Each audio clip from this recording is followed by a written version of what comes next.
What's up, guys? Welcome back.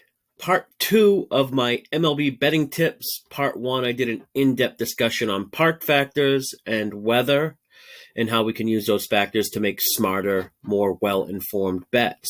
Now, in this video, the topics I'll be discussing are umpires, handedness splits, and then schedule and travel. If you haven't watched part one yet, I'll have the link in the description below this video. I think it has some helpful information. Now, if you've already watched part one, thank you. I appreciate it. And like I said in that video, none of the factors I discussed in these videos alone are enough to give you an edge over the bookies. It's when you start to combine some of these factors together is when you can kind of gain an edge. And that's the goal here, to provide information that'll hopefully be used to find spots where you can gain an edge over the bookies. Now, before I jump into the first topic of this video, I need a favor. If you could like this video and subscribe to the channel if you haven't already, that'd be great. I don't charge money for anything I do. The pics I post in the Discord community or the information I pass along, it's all free. I don't believe in cannibalizing other sports bettors by, selling picks. We can work together to make money off the bookies. That's how I see it, which, is easier said than actually done. But I think a fair trade is helping me grow here on YouTube by giving it a thumbs up or commenting maybe, or, even sharing the video. That'd be awesome. But now let's get into this video. And the first topic of part two of MLB betting tips video is umpires. I thought a pick of Joe West was appropriate. The guy umped about 1 million games or something like that. A lot of coaches and players were happy to see him retire because some of the awful calls he's made, especially later in his career. Now, all umps are supposed to call the games, the same way. But the reality is they probably try to, but they're all different, even if they don't mean to. It's human nature to have different tendencies. Some umpires have tight strike zones where, the pitch has to be damn near perfect for it to be called a strike.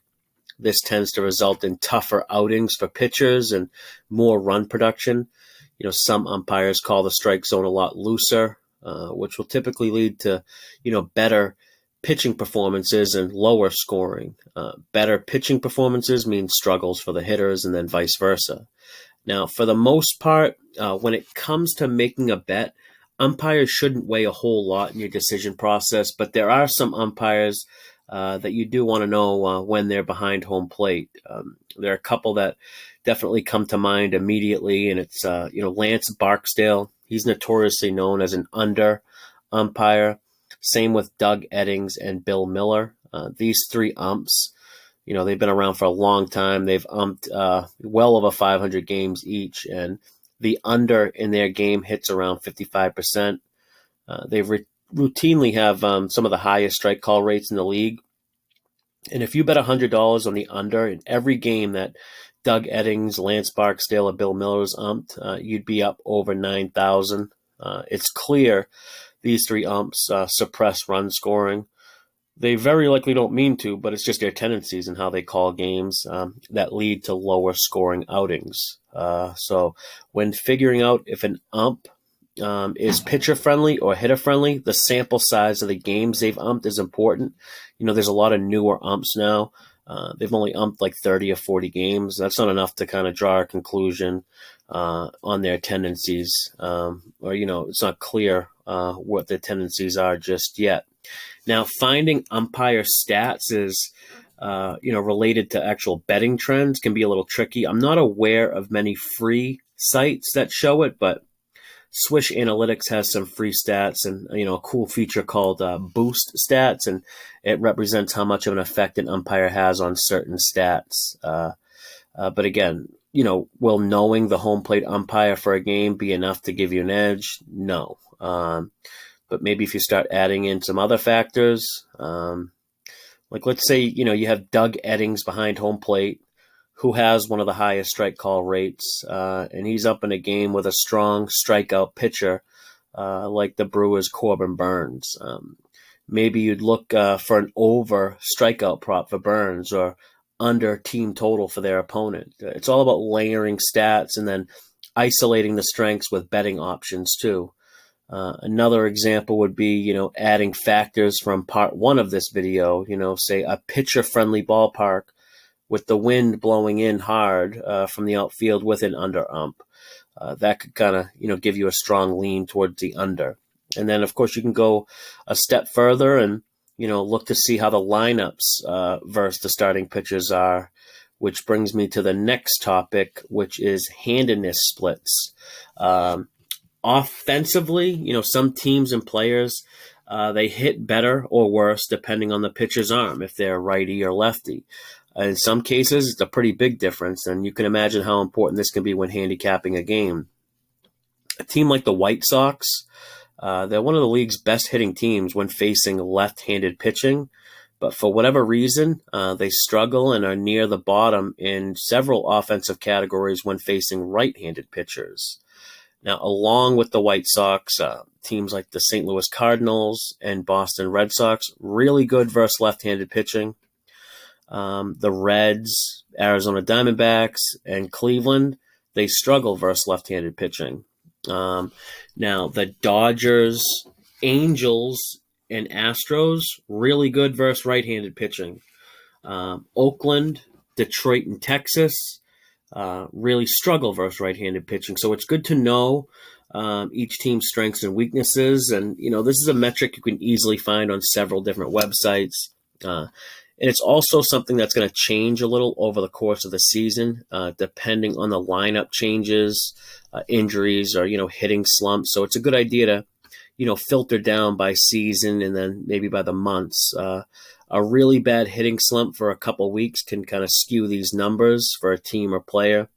It doesn't mean that they're awful versus that particular arm. So sample size is something you want to consider because, hitting in general is pretty streaky.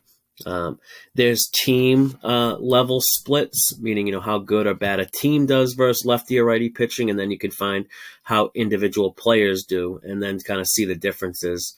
And I'm going to sound like a broken record here, but will, handedness splits alone be enough to give you an edge? No. The odds makers are aware of which teams hit, well versus which arms or which they struggle against, but maybe you can find, a good matchup for a particular player prop, and then you can add some factors with it. Now, for time reference, this video is being recorded during Memorial Day weekend on the 2022 MLB season. Since the start of the season, from March till now, we have a pretty good idea of which teams can hit well versus righties and lefty arms, and that's likely not going to change all that much. It's going to go up and down with hitting slumps or bad series for teams, but we have a general idea by now. And now another filter you can layer is by simply adding home and away splits as well with the hitter versus lefty or righty pitching. The more layers you add, the better you can measure a team's ability versus certain pitchers or teams. Now, the more information we have, the better our chances of finding good bets. Now, the last topic in this betting tips video I want to cover is travel and schedule. Now, with any sport, the home team typically has an advantage, hence the term home field advantage. Most bettors assume home field advantage is related to the fan support from the home crowd, but that's really only one small aspect. And, sure, the home team gets motivated from the fans, especially in basketball and football, but home field advantage has more to do with the opponent's travel. Even though nowadays teams travel like on private jets and first class charter buses and stuff like that, it's still time spent, not preparing or not resting or not practicing. So, just not having the comforts of your own facilities makes a difference. The schedule and travel distance for teams make a difference too. In baseball, playing multiple games in a row with no days off is common because teams fly to a city, then they'll play 3 or 4 game series versus that team. But looking up a team's schedule is very easy to do, and then you can find some strong situational betting matchups as well. Rested home teams versus tired road teams. Betting against teams who are on long road trips that might have had a night game followed by an early day game the next day. That quick turnaround can be tough. Teams flying West Coast to East Coast to play against, that could be a play against spot there. The team flying from West to East. The one constant in most of these tough travel schedule spots is the road team is at the disadvantage. As far back as this data set goes, which is 2005 to 2006, there's never been a season where the road team has been profitable. Now, does this mean betting the home team alone will give you an edge over the bookies? You know the answer if you watch this video or part one of the series. But if you haven't, the answer is no, it's not enough. One single factor is never going to be enough. We want to add several supporting factors, like let's say we have a home team playing a day game versus an opponent that's been on a long road trip and playing, their 7th game in 8 days, including a game they just played last night, and now a quick turnaround to a day game here. This would be, a real disadvantage for that team, and it would increase the home field advantage. Combining travel and schedule, is helpful. It's situational handicapping that anyone can do with, little time and effort, Now, we've pretty much discussed 5 factors in this 2-part video on Major League Baseball betting. We went into detail on how we can use park factors, weather, umpires, handiness splits, and travel schedule. Now, to wrap this video up, let's do something I enjoy doing, which is putting together optimal betting scenarios, and we can use all 5 factors discussed in this video. So let's say we got the Red Sox playing at home in Fenway Park on a hot, humid day with the wind blowing out 15 miles per hour. You got Bill Welke is the home plate umpire, who has the lowest strike call rate and highest runs per game average. The Red Sox are facing a left-handed pitcher. Boston, in the last 30 days when facing left-handed pitching, lead the league in batting average, OPS, isolated power, and weighted runs created plus.